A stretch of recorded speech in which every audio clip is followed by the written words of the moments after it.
Boa Ai, noite. que bom te ver. Bom te ver também. Deu certo. Deu Demorou um pouquinho, mas deu. certo? Essas Ai, tecnologias passam um susto na gente, às vezes. exato. A gente vai aprendendo. Toda vez a gente vai aprendendo um pouquinho, né? É, E então, eu sou a Cláudia Zanini, sou presidente do Departamento de Gerontologia da SBGG Goiás. E tenho participado aqui das lives, fazendo alguns convidados, trazendo, né, alguns convidados que trabalham há muito tempo, né, com a população idosa. Então, hoje é um prazer enorme receber a professora, né, doutora Cristiane de Almeida Nagata. Vou aqui falar um pouquinho do currículo dela. A Cristiane, vou chamar de Cristiane, fisioterapeuta especialista em gerontologia pela SBGG e pela Associação Brasileira de Fisioterapia em Gerontologia. Ela é doutora em Educação Física pela UNB e mestre em Ciências da Reabilitação também pela UNB. Ela tem especialização em aperfeiçoamento profissional em fisioterapia geriátrica pela UFSCar, né, Universidade Federal de São Carlos, e tem especialização em fisioterapia traumato-ortopédica pela PUC Goiás. Fez formação em terapias aquáticas, mobilização articular, funcional, conceito Maitland, mobilização neural, Cabate-Balerro e Pilates clínico. Ela é sócia-diretora da Revita Reabilitação Geriátrica. É membro da comissão científica da Associação Brasileira de Fisioterapia Gerontológica. Então, um prazer enorme te receber, Cristiane. Vamos fazer aqui uma conversa, né?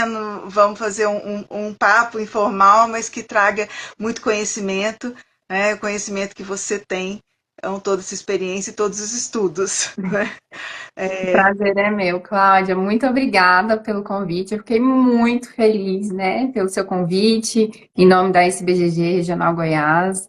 É, é uma responsabilidade estar aqui, né, falando desse tema, falando um pouquinho da físio, que é a profissão que eu amo, adoro, de paixão, tenho muito orgulho.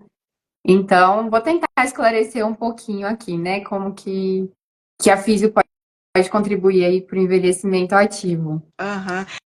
Eu acho que seria essa, né, a primeira pergunta, né? Porque o que se espera do envelhecimento ativo, né? E como que a fisioterapia pode contribuir para esse envelhecimento ativo? Vamos lá? Então, esse conceito de envelhecimento ativo, ele é bem recente, na verdade, né? Porque é de 2002, então tem 22 anos. Ele foi desenvolvido pela Organização Mundial de Saúde e ele se refere, então, a um processo, né, de tentar oferecer oportunidades para o desenvolvimento da saúde, da participação social e da segurança, com o objetivo de melhorar a qualidade de vida à medida que as pessoas vão envelhecendo. Então, todo esse aparato, né, para a gente tentar realmente fazer com que os idosos tenham uma melhor qualidade de vida. E aí, pensando no envelhecimento ativo, ele vai envolver a valorização e a inclusão dessas pessoas idosas na sociedade, garantindo que elas tenham acesso aos serviços de saúde, a participação em atividades sociais, né? Então, ir à igreja, ir fazer um exercício físico, encontrar amigos em centros de convivência, participar de atividades culturais, econômicas e cívicas, né? Mantendo a autonomia delas, bem como proteger e assegurar, né? Dar segurança para essas pessoas, para elas viverem com dignidade e respeito. Então, dentre os principais pilares, né, desse envelhecimento ativo, vai se destacar aí a promoção da saúde e manutenção da saúde física e mental, através tanto dos cuidados médicos adequados, como prevenção de doenças, promoção de hábitos de vida. Por exemplo, o que a gente mais tem ouvido falar, né, nos congressos que a gente tem ido ultimamente, quase tudo que a gente vê está focando, né, em alimentação saudável e exercícios físicos regulares. Então, esses são hábitos também que estão dentro de um envelhecimento ativo, né? Isso. E a população em geral, né, precisa buscar, né, pensar que o envelhecimento é um processo ao longo de toda a vida. né?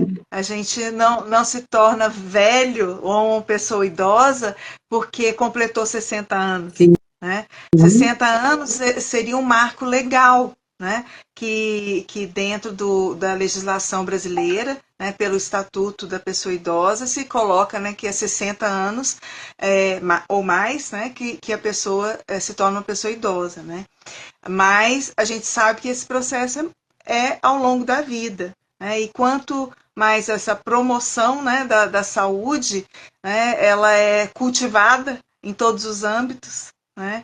E o fisioterapeuta, assim, eu acho que uma dúvida, né? Muitas vezes a pessoa, quando que eu devo procurar um fisioterapeuta? Né? E o fisioterapeuta gerontológico, né, que tem esse olhar para a gerontologia, qual seria? Então, primeiro, antes da gente falar exatamente, né, quando que a fisioterapia iria atuar, eu acho que eu queria primeiro que o pessoal entendesse um pouquinho o que que o envelhecimento vai causar no nosso organismo, né? Ah, Será que muito bom. muda alguma coisa? Ou será que. E aí é legal da gente falar dessa diferença entre o fisioterapeuta geral e o fisioterapeuta especialista em gerontologia. Na hora que a gente entender essas diferenças, a gente entende por que que às vezes o especialista vai ter um olhar diferenciado, né, para o processo de envelhecimento. Então, o envelhecimento ele vai causar uma série de alterações no nosso corpo, desde o sistema músculo-esquelético até na parte cerebral.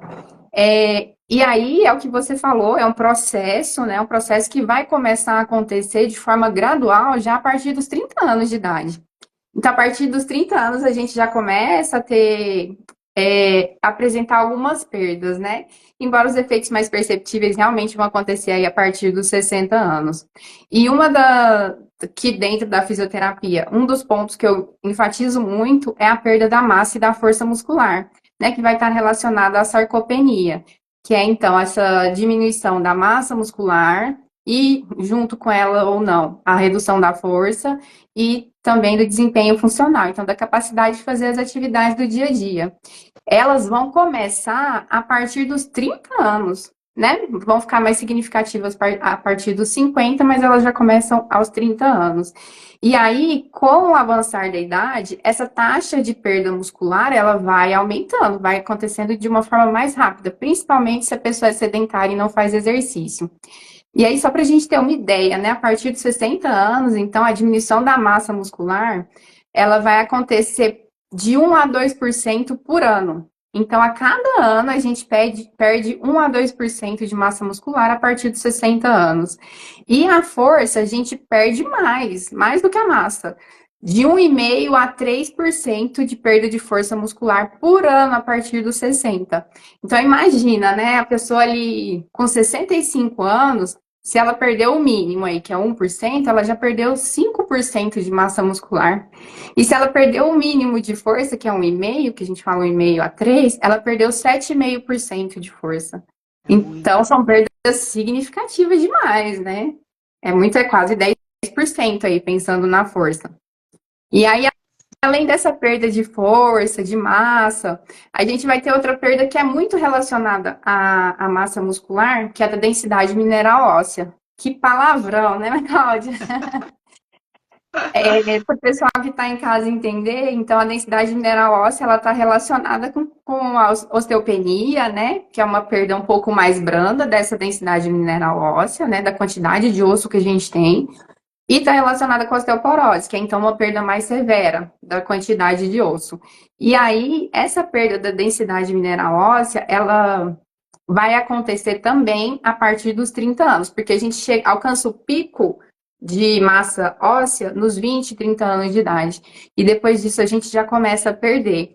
E aí a gente sabe, né, que nas mulheres, por conta da menopausa, das alterações hormonais, essa perda ela vai ocorrer de uma forma mais significativa aí, entre os 45 e 55 anos de idade, resultando em uma perda de 20% da massa óssea nos primeiros 5 a 10 anos de pós-menopausa, né? Logo depois da menopausa. Então, é muito importante que as mulheres que estiverem nesse processo de menopausa façam um acompanhamento com o médico, né? Para ver se está tudo bem, porque 20% é um valor alto e, na verdade, tem gente que perde mais do que isso. né? E aí você corre o risco de ter uma fratura vertebral, às vezes, ao espirrar, ao tossir, ou a fazer um movimento de torção e flexão da coluna. Então é muito importante analisar isso. E nos homens, eles também não estão isentos, não, né?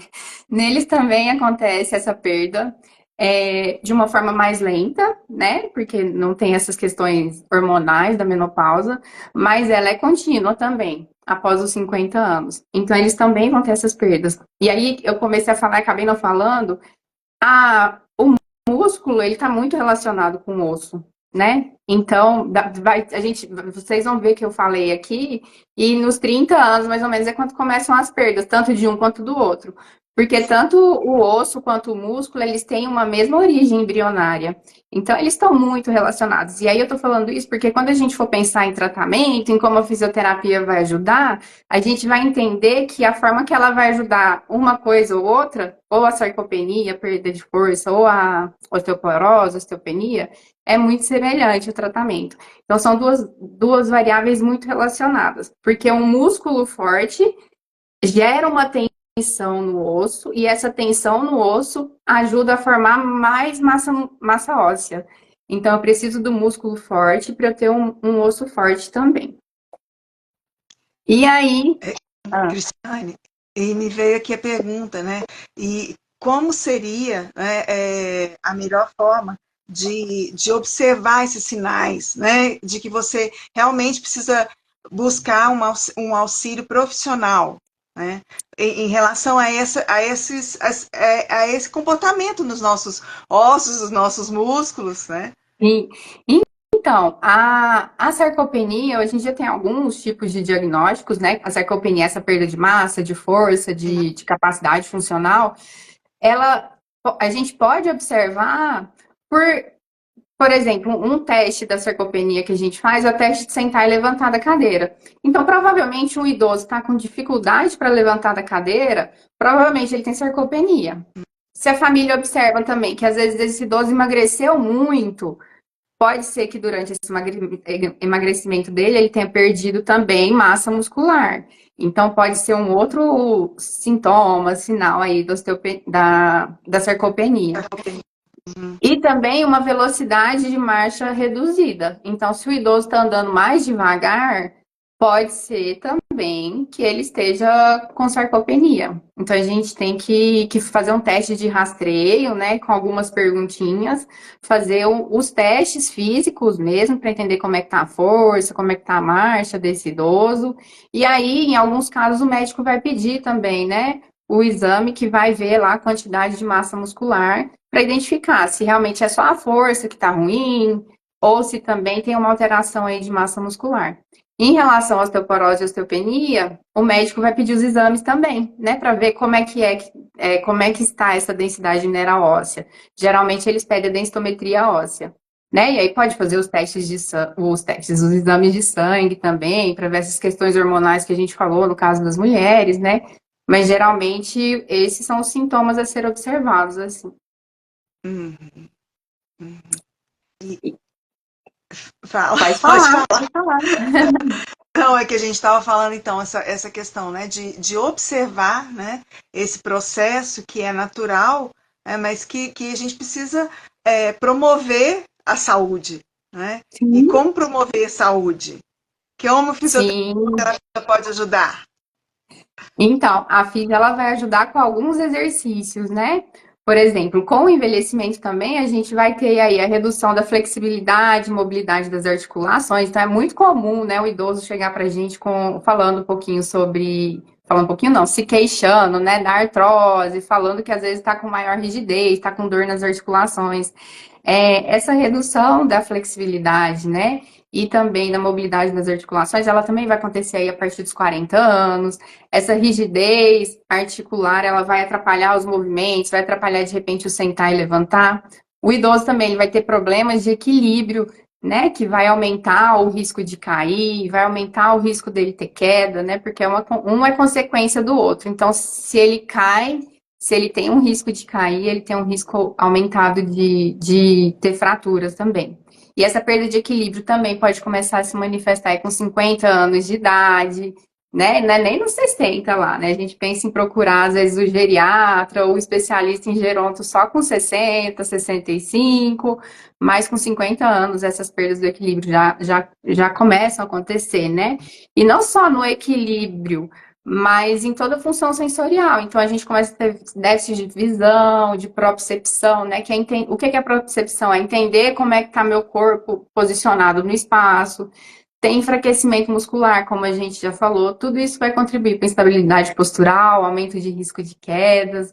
E aí, a fisioterapia, então, vai poder ajudar com o exercício, né? Principalmente, porque aquilo que eu falei, a gente tem perda de força, a gente tem déficit de equilíbrio, tem redução da massa óssea, redução da massa muscular, e aí os exercícios vão ajudar bastante.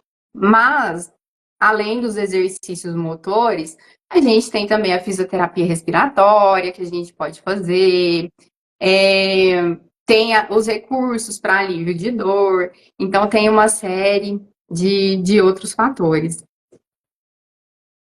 Porque aí você já está começando a falar, né, a abordar a questão também da fisioterapia como tratamento, como reabilitação, né? Quer dizer, quando existe ali já um sintoma e uma patologia a ser trabalhada, né, a ser tratada, né? A questão da DPOC, por exemplo, né?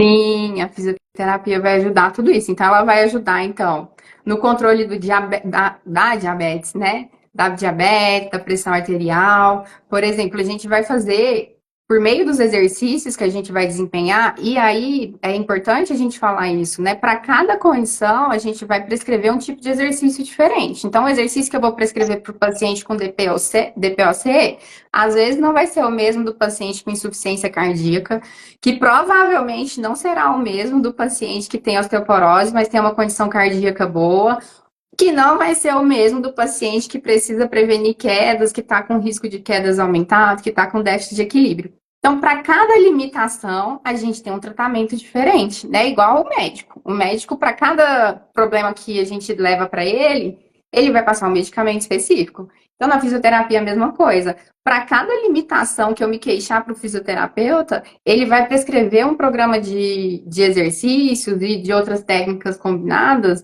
de acordo com aquela queixa minha. É tudo muito individualizado. Então, desde a avaliação, né, para entender o que esse paciente tem, até o tratamento. É tudo muito focado na queixa que o paciente trouxer para a gente. Então, por exemplo, no controle da diabetes, da hipertensão arterial, da insuficiência cardíaca, né, nos casos de DPOC, os exercícios que a gente vai prescrever, eles vão ajudar a melhorar a sensibilidade à insulina e vai reduzir os níveis de glicose no sangue. E com isso a gente consegue controlar, né, a diabetes. Isso vai prevenir complicações, como, por exemplo, neuropatia periférica, doenças cardiovasculares que podem vir decorrentes da diabetes, né?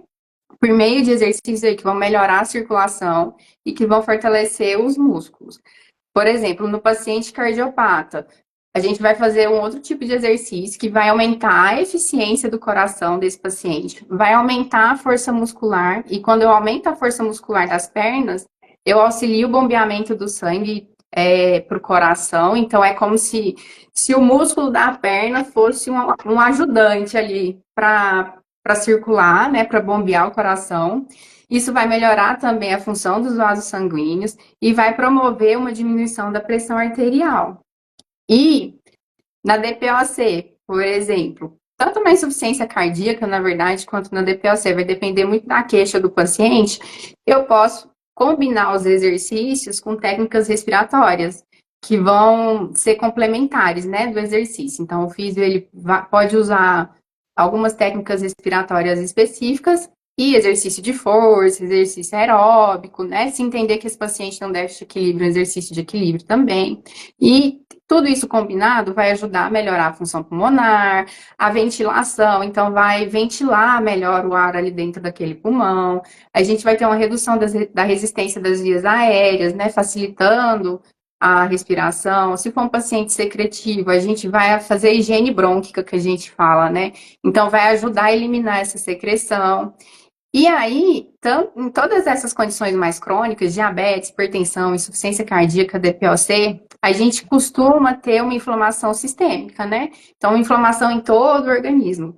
E aí é interessante porque o exercício físico, ele tem também essa função anti-inflamatória, porque ele vai liberar no nosso organismo substâncias que têm essa função anti-inflamatória, vai ajudar a melhorar a função imunológica, e com isso a gente consegue controlar também essa inflamação sistêmica que a gente tem em todo o corpo. Então, assim, essa é só uma das formas, né, que a físio pode ajudar. Outra forma, por exemplo, no tratamento da sarcopenia e da osteoporose, que eu falei agorinha, né? Sim, sim. É, a gente vai usar, por exemplo, lá na DPOC, na insuficiência cardíaca, às vezes a gente vai usar, combinar os exercícios resistidos com os exercícios aeróbicos. E na DPOC, talvez, combinar os exercícios respiratórios também. Agora, quando eu falo em osteoporose e sarcopenia, a gente precisa, nessas duas condições, sobrecarregar o músculo, né? Então, eu preciso fazer um exercício que vai submeter o músculo a um estresse durante o exercício, que vai promover as adaptações que eu quero. Então, por exemplo, quando eu sobrecarrego o músculo, eu vou promover um crescimento das fibras musculares e um aumento da densidade mineral óssea, que é aquilo que a gente falou. Uhum. Por quê? Porque o estresse mecânico que o exercício causa, né? Então, a sobrecarga que o exercício causa ali no músculo vai estimular o crescimento muscular. Então, o músculo mais forte, aquilo que eu falei mais cedo, né? Vai gerar uma tensão no osso, e essa tensão no osso vai fazer com que a gente tenha mais formação de massa óssea, né? Então, durante essa sobrecarga, tanto as fibras musculares quanto o tecido ósseo, eles vão sofrer microlesões, né? Então, é como se tivessem pequenos machucadinhos ali, mas que tá tudo bem, é algo controlado, né? Quando a gente conseguir dosar bem o exercício, isso vai desencadear uma resposta no organismo, então, de reparo. Então, o organismo vai entender assim: opa, eu tenho que cicatrizar, né? Tenho que sarar essa microlesão aqui. E isso vai resultar, então, em formação de mais massa óssea e mais músculo. Hum. Então, gente, é muito importante, isso é algo que a gente tem pesquisado e tem batido muito na tecla sobre a prescrição do exercício, né? Então, olha aqui, eu falei duas condições em que a fisioterapia pode ajudar, e eu já falei várias modalidades de exercício que podem ser prescritas, e falei que existe uma diferença de intensidade. Uhum. Então, por exemplo, para ganhar força e para melhorar a massa. Ah, Cristiane, e tudo que você falou nos dá a dimensão, assim, inclusive da diferença da especialização, quando você realmente tem um foco na fisioterapia, mas com foco no envelhecimento, né, no processo, né, do envelhecimento, e quer dizer, essa fisioterapia gerontológica, né, porque sim. realmente é um olhar diferenciado que você tem, né, Sim, para a pessoa, né? sim, Pensando nessa situação, né? São situações inúmeras, né? Que podem acontecer, né? sim, porque mesmo durante um treinamento de força, né, a gente tem que entender que o idoso vai ter aquelas rigidez articular, vai ter menor flexibilidade muscular, então a gente vai ter que adaptar o exercício a todas essas limitações que ele tem, né? E assim, muito importante. Vocês sempre vão me ver falar aqui que o exercício precisa gerar um estresse, precisa gerar uma sobrecarga. Então, tem que estar na dose adequada, porque se a gente fizer o exercício aquém daquilo que é necessário, né, com doses mais baixas do que é necessário para o indivíduo, do que ele tem condições de fazer, a gente não vai ter os resultados que a gente gostaria. Né? Então, por exemplo, o exercício de força bem prescrito, na intensidade ideal, ele vai ajudar não só a aumentar a massa, não só a aumentar a força, mas também a melhorar a coordenação do músculo, né? A eficiência dos padrões de movimento. Então, às vezes, durante a avaliação, a gente vê que o idoso ele tem força, mas ele tem dificuldade para controlar o movimento. Então, o exercício resistido também, de força, para ganho de massa, ele vai ajudar não só a gerar essa força, mas a ter um melhor controle do movimento. Isso vai auxiliar, por exemplo, na hora que ele tropeçar, ele vai ter uma reação mais certeira, mais rápida para evitar uma queda, né? E não ter uma fratura. Mesmo se a queda acontecer, ele vai saber se movimentar, ele vai ter mais, né, condição de se defender daquela queda, né? Não vai cair, né, sem uma defesa, né? Seja o braço, alguma coisa que vai proteger até, né? Às vezes Sim, a queda vai acontecer e você consegue dar tempo ainda né, de ir com o braço na frente, alguma coisa que não que vai te proteger da cabeça, bater, né? Tanta coisa que pode acontecer numa queda, né? sim, consegue ter uma reação, porque a gente tem pacientes que falam, gente, eu caí de cara e eu não sei como é que eu não dei conta de me proteger. Tipo assim, às vezes não teve o tempo de reação, né? Então, o exercício ele vai trabalhar também esses tempos de reação para a pessoa ter essa coordenação, esse controle para se proteger, né? Diante de um desequilíbrio e não cair, ou se cair, evitar uma fratura maior. E até mesmo a gente treina na fisioterapia também, claro que dependendo do paciente, né?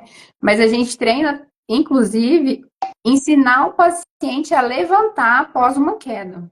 Porque às vezes o Ah, paciente cai e não tem ninguém em casa e ele não consegue levantar, tem que esperar alguém chegar para poder levantá-lo, né? Às vezes o celular não está perto, o telefone não está perto. Tem paciente que falou para a gente que demorou 1 hora se arrastando até conseguir chegar no telefone.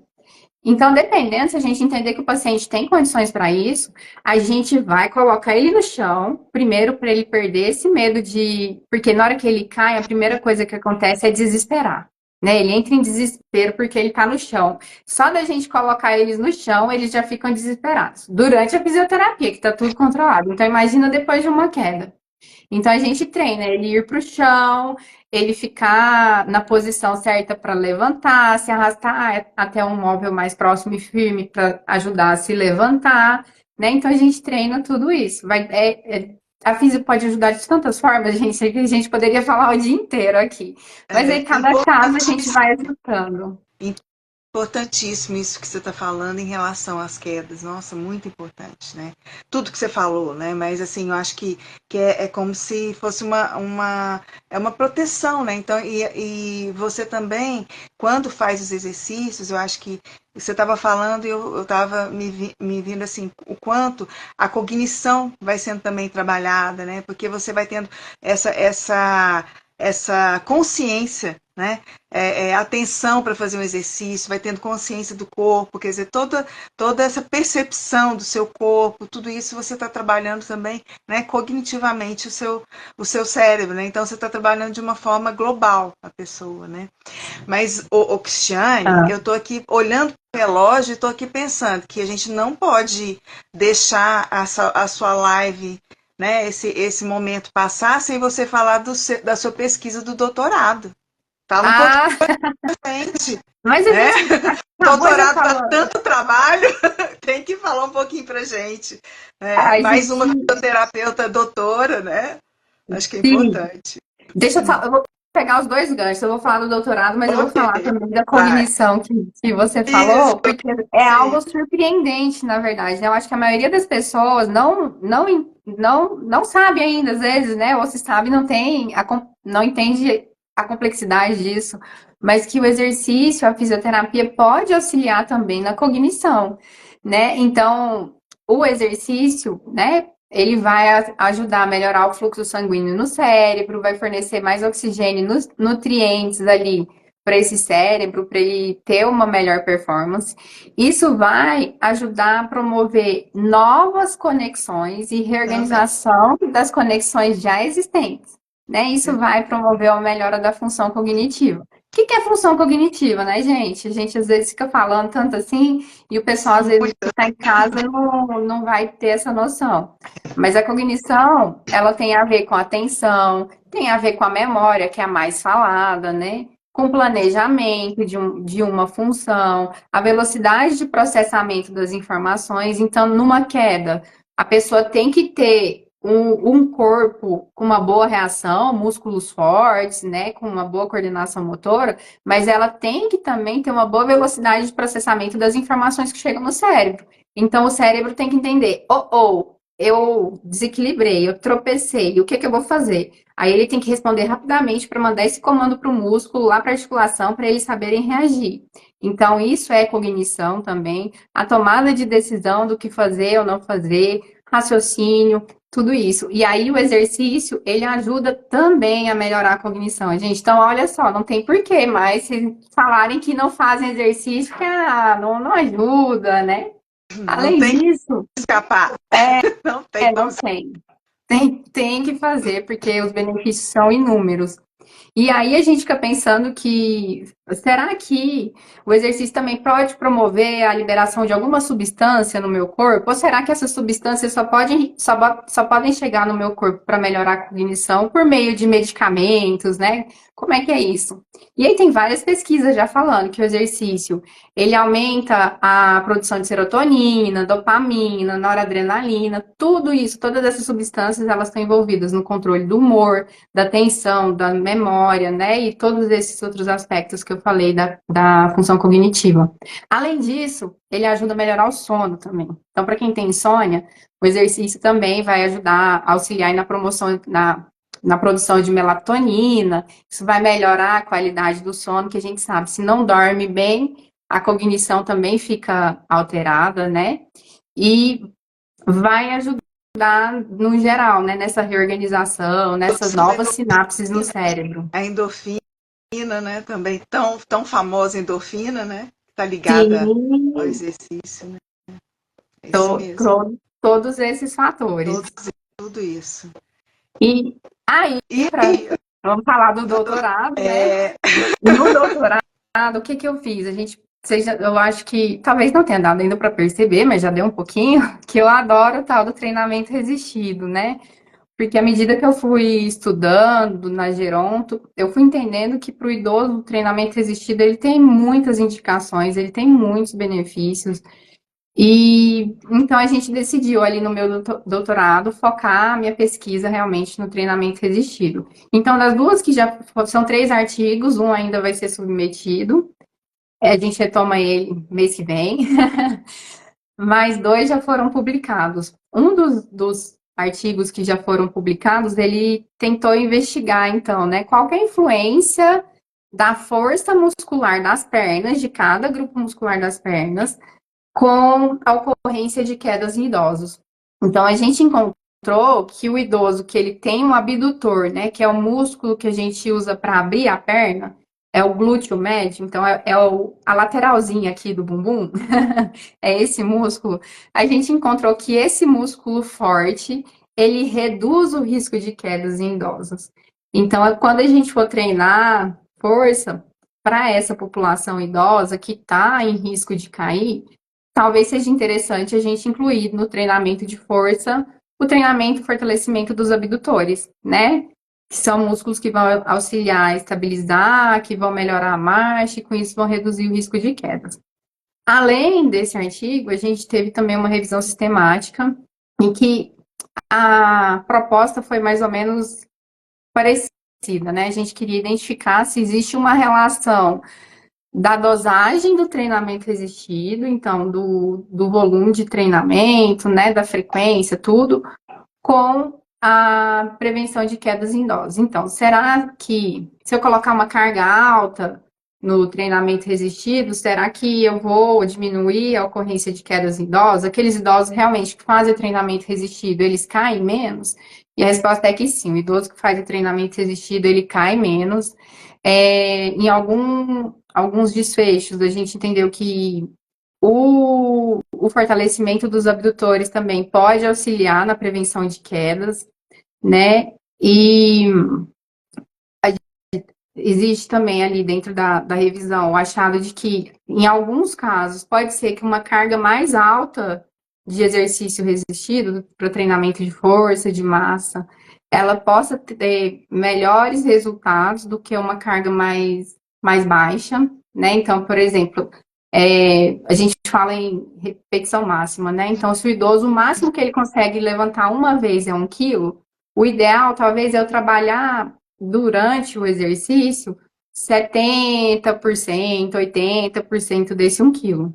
Ao invés de Uhum. trabalhar tipo 40, 30%. Pode ser que eu tenha resultados melhores. Não é que eu não tenha resultados, mas se eu colocar uma carga alta, pode ser que eu tenha resultados melhores. Também tenho achado na revisão que o exercício físico ele deve ser prescrito, né, para prevenção de quedas, de 2 a 3 vezes por semana, sendo que 3 vezes por semana, por alguns desfechos, parece ser um pouco melhor, né? E aí eu até estava lendo esses dias os artigos de osteoporose e achei muito interessante, porque os autores também colocam, né, que o mínimo para melhorar a osteoporose seria 2 vezes por semana. Mas, como a gente sabe que o idoso pode faltar, desmarcar, ter algum imprevisto, eles pedem para a gente tentar sempre fazer 3 vezes por semana, para alcançar uma frequência líquida, né? Então, o que estava Média. previsto, menos o que foi desmarcado de 2 vezes por semana. Então, geralmente, vai ser o exercício ele tem que ser feito aí de 2 a 3 vezes por semana, né? Tem alguns casos em que, no caso da fisioterapia específica, né? Às vezes uma fisioterapia respiratória ou algo diferente, uma dor muito aguda, às vezes tem que ser feito todos os dias, mas geralmente, pensando no exercício de uma forma geral, é de 2 a 3 vezes por semana. Uhum. É, muita coisa que você trouxe, né? A gente vê aplicabilidade, né? A importância da aplicabilidade, né?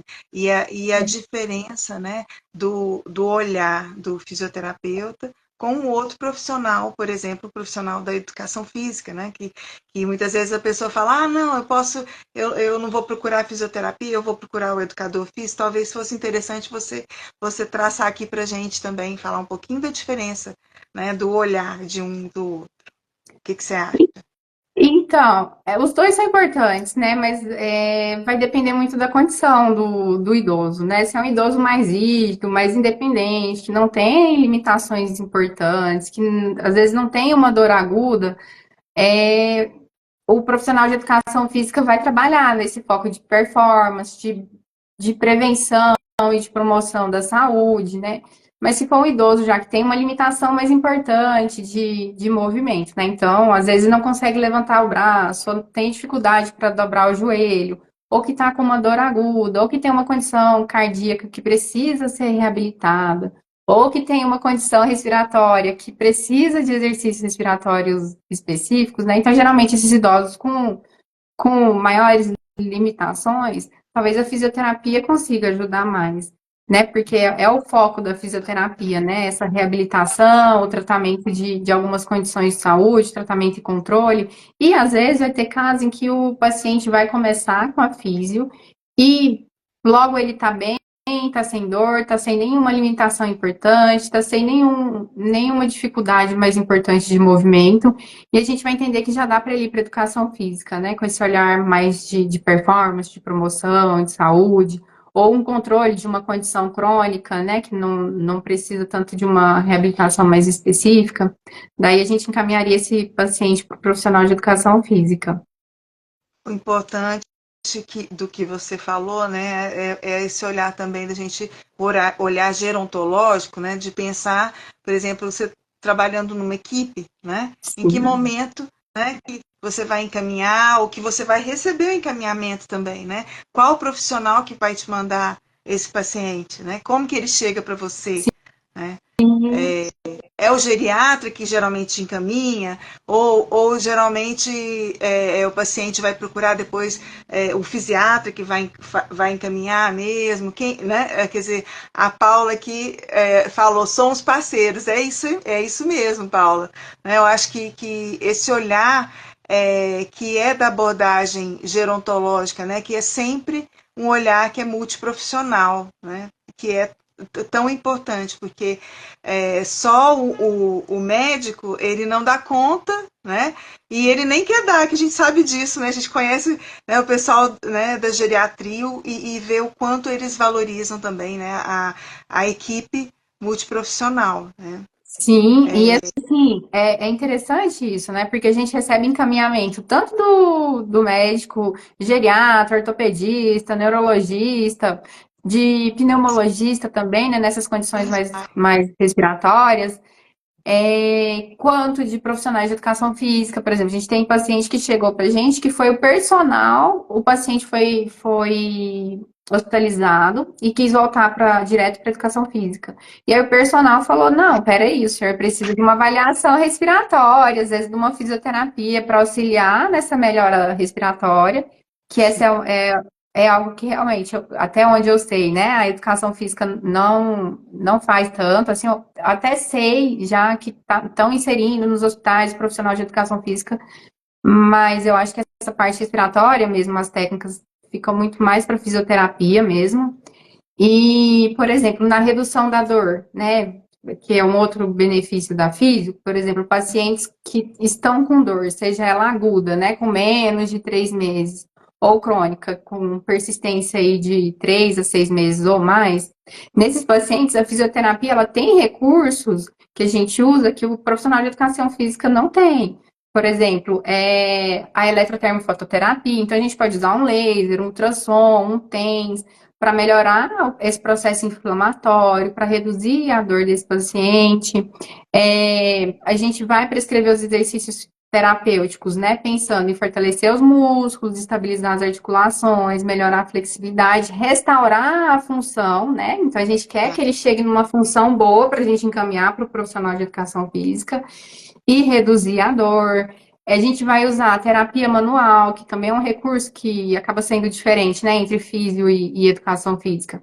A gente vai usar a terapia manual para reduzir tensão muscular, para melhorar a mobilidade, aliviar a dor nas áreas específicas do corpo.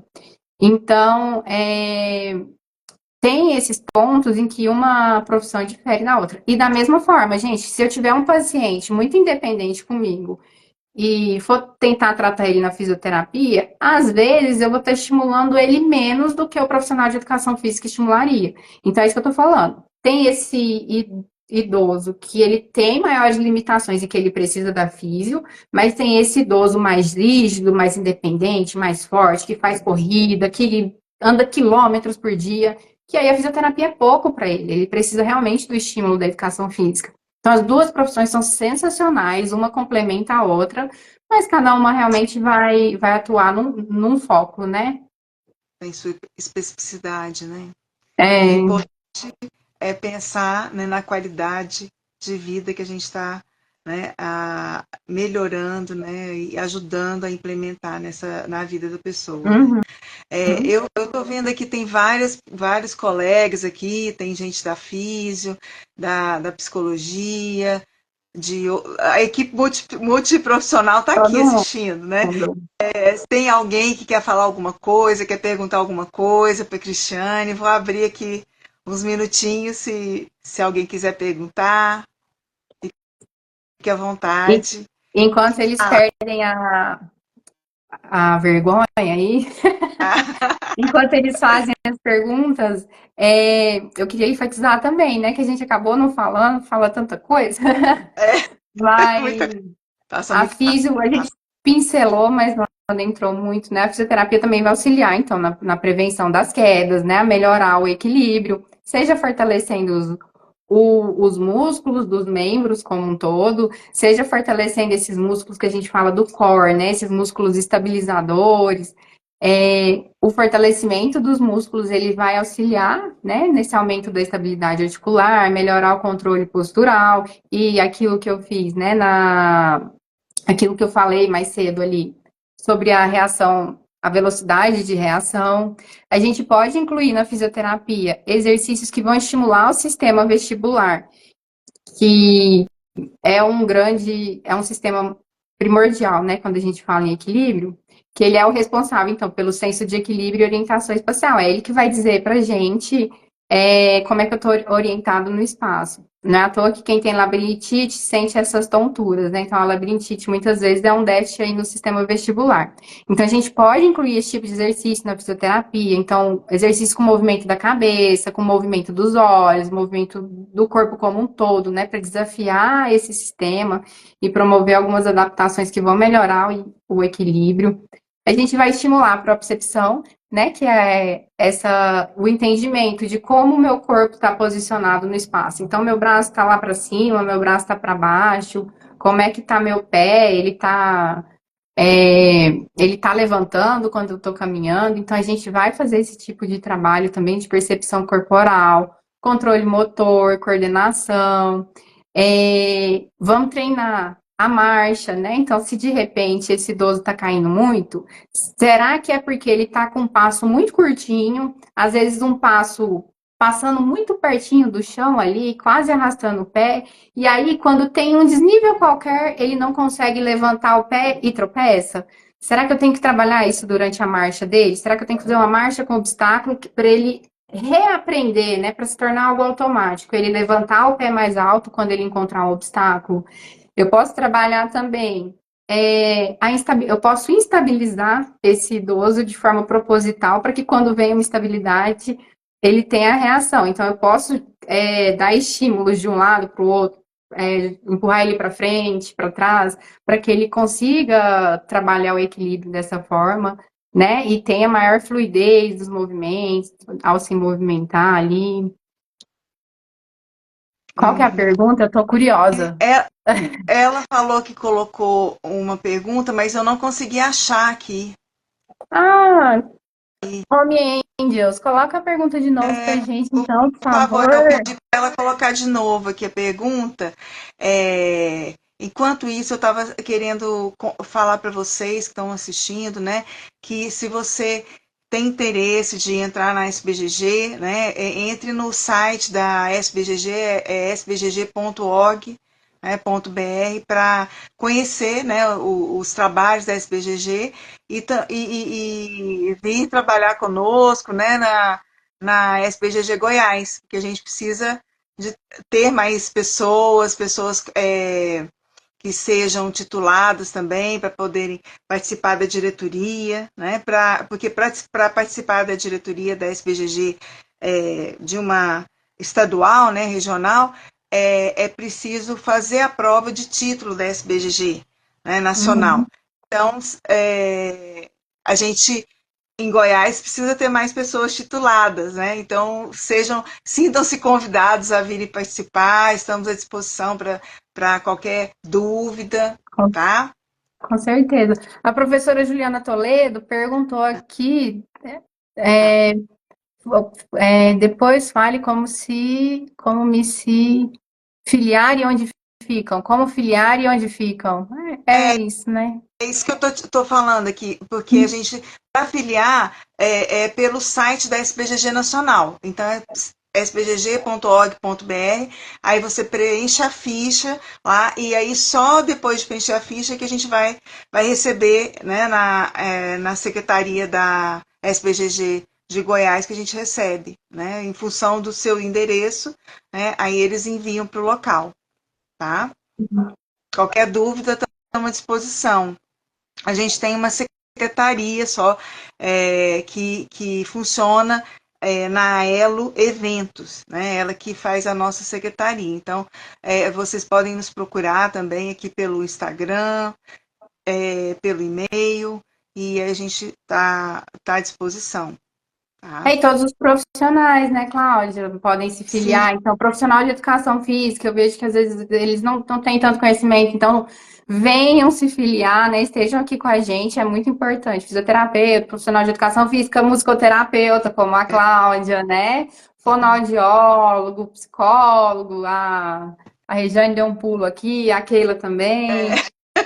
e eu costumo falar, né, da importância da gente ter profissionais, não só os da saúde, mas também outros profissionais, né? Porque pensem bem, se a gente tiver um arquiteto que pense no envelhecimento, quer dizer, quais as adaptações que são necessárias, né, para se ter o melhor ambiente para o idoso viver, né? E se ele tiver algum problema de saúde, tem alguma adaptação que pode ser feita, né? Ou qual seria a melhor forma de promover a saúde, de prevenir quedas, né? Esse profissional Uhum. pode ajudar, né?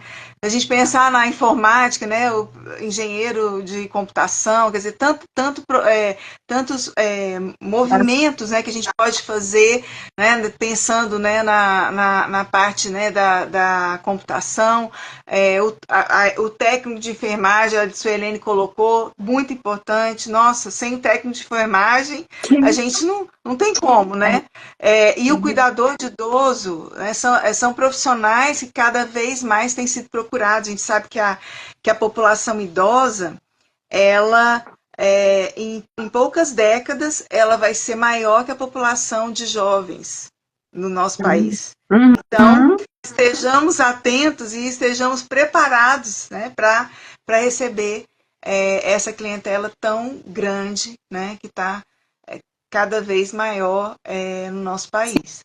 Então, Inclusive, assim, fala, o assistente pode falar. social também, né? A Assistência gente esqueceu de social, falar. O farmacêutico que trabalha, às vezes, na parte da farmácia clínica, o nutricionista, né? Se a gente esqueceu advogado, mais alguém, gente, vocês desculpam, gente, mas é que é uma equipe gigante mesmo, é né, de muita gente, profissionais. né?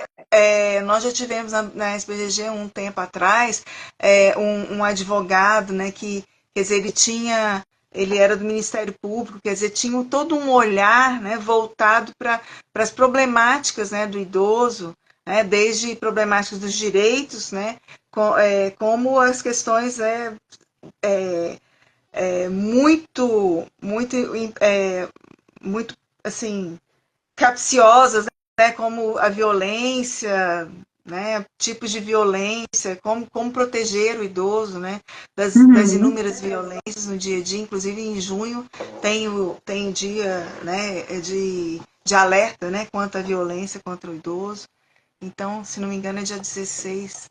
Então, acho que tudo isso, né, que a gente quer falar. Mas voltando para a fisioterapia gerontológica, né, e para a nossa convidada, então eu passo a palavra para você, Cristiane, já agradecendo demais a sua vinda, né? A gente estava desde o ano passado conversando e esse doutorado estava andando, né? E que bom que agora a gente conseguiu fazer esse encontro, né? Que seja só o primeiro de muitos, né? E aí eu passo a palavra para você fechar o nosso encontro de hoje. Sim, muito obrigada, Cláudia, mais uma vez pelo convite. Fiquei muito feliz mesmo, muito honrada. Demorou a gente conseguir, realmente, por conta das demandas do doutorado, mas deu certo, né? E eu acho assim, gente, porque tem que ficar aqui de. O home. Como é que é? Mensagem de levar para casa. Eu tô tentando achar a tradução aqui. Mas o que a gente tem que levar para casa, né? É que a fisioterapia, na verdade, ela pode auxiliar e muito nesse envelhecimento ativo, né? Promovendo aí a saúde, prevenindo complicações. Então, essas doenças crônicas, diabetes, hipertensão, insuficiência cardíaca, DPOC, dor crônica, né? O paciente que vem com uma dor aí com mais de 6 meses, a gente pode auxiliar no controle dela, ou mesmo uma dor aguda, mesmo uma dor que acabou de surgir, a gente auxilia. No controle e tratamento aí da sarcopenia, da osteoporose, né? A gente vai auxiliar. Com isso, a gente vai ajudar também a prevenir o risco de quedas, a melhorar o equilíbrio daquele idoso que está meio desequilibrado. A gente vai ajudar a melhorar coisas que vão além da parte física, né? Que é a cognição, vai auxiliar a controlar a ansiedade, controlar a depressão, que a gente sabe também que é muito comum no idoso, né? Depressão, ansiedade, insônia. Então, a fisioterapia, ela pode auxiliar nisso tudo também. E aí, gente, ajudando nisso tudo, ela vai ajudar, claro, né? Aumentar a independência desse idoso, aumentar a autonomia, a promover um maior bem-estar. Então, assim, ela pode ajudar de várias formas e a gente só vai saber como ajudar cada profissional, cada paciente específico por meio de uma avaliação. Então, eu brinco que o tratamento da fisioterapia, na verdade, ele começa numa avaliação bem feita. Porque a partir de uma avaliação bem feita, realmente individualizada, personalizada, a gente vai conseguir entender quais são as principais demandas daquele paciente e vai conseguir, de fato, né, levar o melhor tratamento para ele. Que o da Cláudia, por exemplo, não seria igual. Não estou dizendo que você é idosa, não, tá? Só estou dizendo, foi você que que apareceu. Então, por exemplo, o tratamento da Cláudia de fisioterapia nunca seria igual ao tratamento que eu faria, que não seria igual ao tratamento que meu marido faria, que não seria igual ao tratamento da minha mãe. E mesmo duas pessoas com osteoporose, o tratamento de uma e de outra vai ser diferente, porque elas vão ter limitações diferentes, vão ter preferências diferentes, porque na hora de fazer a física, a gente tem que entender o que, é que o idoso gosta, o que, é que ele não gosta. Né? Será que durante a FIS eu vou pôr ele para andar de bicicleta, para fazer um aeróbico? Ou eu vou colocar ele para caminhar em volta da chácara? Ou eu vou colocar ele para dançar? É tudo exercício aeróbico. Sim, Mas para cada pessoa eu vou prescrever de uma forma diferente. eu gosto de dançar. Então, a gente ia dançar com você. Então, assim, para cada. Pode Não, eu falar. ia falar aqui, viu, que tem nossos colegas aqui estão falando, a Viviane, excelentes profissionais, a doutora Elisa, que é a presidente da SBGG Goiás, falou que deu um pulinho, tá na correria, mas conseguiu dar um pulinho aqui. A Giovana agradeceu pela live, falou que você é um exemplo de profissional, uma verdadeira lindeza. E é Obrigada. Muito então, obrigada. obrigada pela presença de todos, né? Vamos fechando. Nossa hora passou tão rápido, hein, Cristiane? Uou, foi maravilhoso. E aí, só não deixe, não quero deixar. Não quero esquecer, gente, Ah, segue a gente então lá nas redes sociais, né, da Revita, arroba Revita Reabilitação, o meu Insta também, que vocês já estão vendo aqui, né, arroba Cris underline Nagata. Se alguém quiser entrar em contato com a gente, o número é o 62 99147 4890. Então fiquem à vontade, se quiser mandar um direct aqui, se quiser fazer alguma pergunta pós-live também, a gente está disponível, responde assim que der, né, Cláudia? pode colocar Cris, você pode colocar nos comentários da live, colocar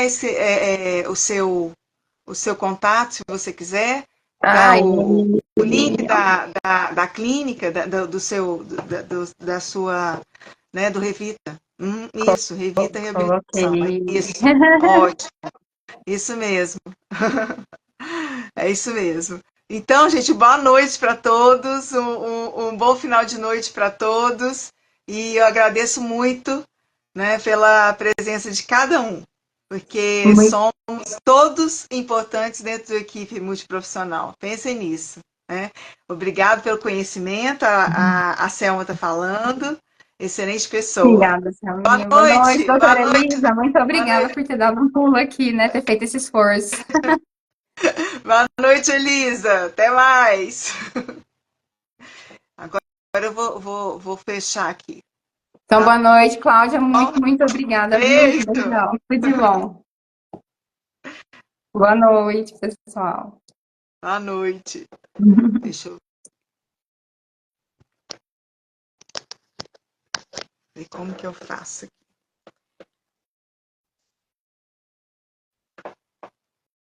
É só fechar o sinalzinho, não é?